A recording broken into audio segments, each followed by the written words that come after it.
కూటమి ప్రభుత్వం రాష్ట్రంలో సంక్షేమ పథంలో దూసుకుపోతున్నదని రాష్ట్ర మంత్రి కింజారపు అచ్చెన్నాయుడు అన్నారు. నియోజకవర్గంలోని కవిటి మండల రాజాపురం గ్రామంలో ఇది మంచి ప్రభుత్వం కార్యక్రమంలో మంత్రి అచ్చెన్నాయుడు పాల్గొన్నారు. ఈ సందర్భంగా ఆయన మాట్లాడుతూ గత ప్రభుత్వం పరిపాలనతో రాష్ట్రం వెంటిలేటర్ పైకి చేరుకున్నదని, కూటమి అధికారంలోకి వచ్చిన తర్వాత రాష్ట్రం సంక్షేమ పాలనతో ముందుకు సాగుతుందని అన్నారు.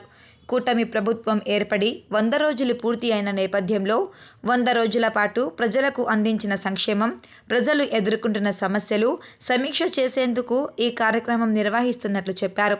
కేంద్ర మంత్రి కింజారపు రామ్మోహన్ నాయుడు మాట్లాడుతూ శ్రీకాకుళం జిల్లాలో ఎయిర్పోర్ట్ ఏర్పాటు చేస్తామని, టెక్కలి, పలాస, ఇచ్చాపురం ప్రాంతాలలో ఎయిర్పోర్టు నిర్మాణానికి స్థలాన్ని పరిశీలించాలని అధికారులు ఇప్పటికే చెప్పడం జరిగిందని అన్నారు. విజయవాడ వరదల్లో ముఖ్యమంత్రి చంద్రబాబు నాయుడు ప్రజలను ఆదుకునేందుకు నేరుగా ప్రజల్లోకి వెళ్లారని కొనియాడారు. తిరుమల తిరుపతి దేవస్థానానికి 50 ఏళ్లుగా స్వచ్ఛమైన నెయ్యి ఇస్తున్న సంస్థను కాదని, కల్తీ నెయ్యి సరఫరా చేసి గత ప్రభుత్వం పాపం మూట కట్టుకుందని విమర్శించారు. ఎమ్మెల్యే డాక్టర్ బెందాలం అశోక్ మాట్లాడుతూ ల్యాండ్ టైటిలింగ్ యాక్ట్తో ప్రజల భూములను దోచేయాలని గత ప్రభుత్వం చూసిందని, ప్రజలు అందుకే గట్టిగా బుద్ధి చెప్పారని అన్నారు. ఈ కార్యక్రమంలో Palasa MLA Gouthu Sirisha, collector Swapnil Dinakaran, RDO Bharat Naik, ఇతర అధికారులు, ప్రజా ప్రతినిధులు పాల్గొన్నారు. ప్రేమతో దీనన్నింటికీ మించి చంద్రబాబు నాయుడు గారి మీద, పవన్ కళ్యాణ్ గారి మీద, మోడీ గారి మీద అచంచలమైనటువంటి విశ్వాసంతో మొన్న జరిగినటువంటి ఎన్నికల్లో అత్యంత మెజారిటీతో ఈ రాష్ట్రంలో ప్రభుత్వాన్ని ఏర్పాటు చేయడానికి మీ అందరూ సహకరించారు. ప్రభుత్వం ఏర్పాటు చేశాం. ఏర్పాటు చేసి ఈ రోజుకి 100 రోజులు పూర్తయింది. దీని మీద రాష్ట్ర ప్రభుత్వం ఒక ప్రోగ్రామ్ ని అనౌన్స్ చేసింది. మన మంచి ప్రోగ్రాం అనే పేరుతో ఈ 100 రోజుల్లో ప్రభుత్వం ప్రజానీకానికి ఏమి సహాయ సహకారాలు అందించింది, ఇంకా ప్రజల దగ్గర ఎటువంటి సమస్యలు ఉన్నాయి, గ్రామ సభ ద్వారా తెలుసుకోవాలనే ఉద్దేశంతోనే ఈ రోజు మనం ఇచ్చాపురం నియోజకవర్గం కవిటి మండలం రాజపురం గ్రామంలో ఈ గ్రామ సభని ఏర్పాటు చేసుకున్నామని చెప్పి మీ అందరికీ తెలియజేస్తున్నాను. ఈ సభకి అధ్యక్షుడు, మీ అందరి అభిమాన పాత్రుడు, గౌరవ శాసనసభ్యులు శ్రీ బెందాలం అశోక్ బాబు గారు, యువ కెరటం కేంద్ర మంత్రివర్యులు శ్రీ కింజరాపు రామ్మోహన్ నాయుడు గారు, జిల్లా కలెక్టర్ శ్రీ దినకర్ గారు. ల్యాండ్ టైటిలింగ్ యాక్ట్ ఎలక్షన్స్ ముందు మేము అందరం కూడా చెప్పాం. జగన్మోహన్ రెడ్డి మనందరికీ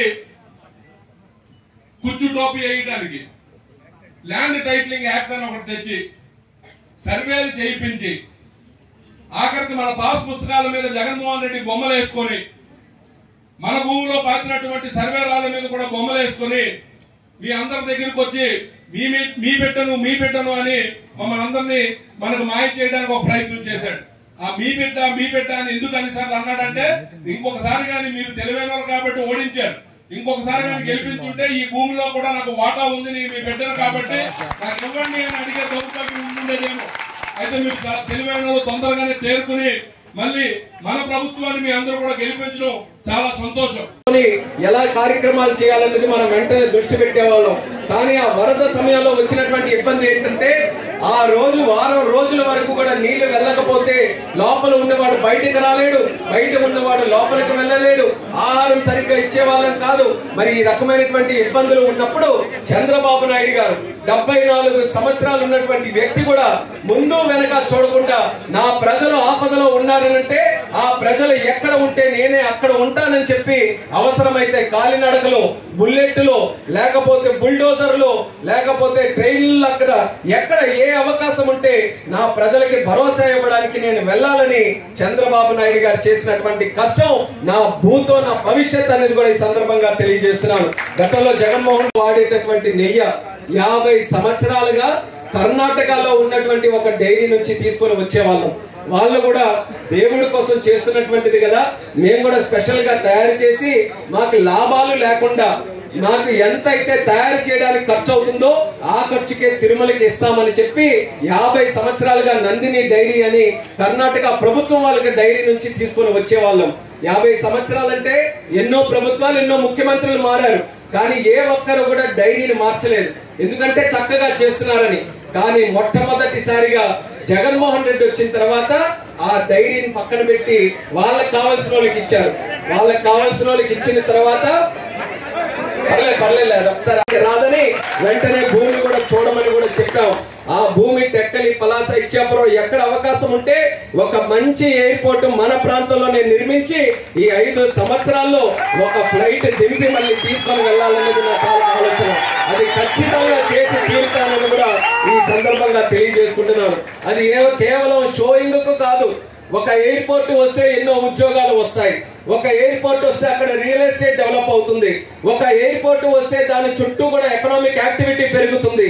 ఇన్ని కారణాలతో ఒక ఎయిర్పోర్ట్ ని కానీ మనం సృష్టించగలిగితే దాని చుట్టూ ఉన్నటువంటి ప్రాంతం అంతా కూడా అభివృద్ధి చెందే అవకాశం ఉంటుంది. కాబట్టి అది ఒక మంచి అవకాశంగా తీసుకొని ఆ కార్యక్రమానికి కూడా శ్రీకారం చుడుతున్నాం. ఇలా ఎప్పటి నుంచో ఈ రోజు చాలా మంది సమస్యలు చెప్పారు.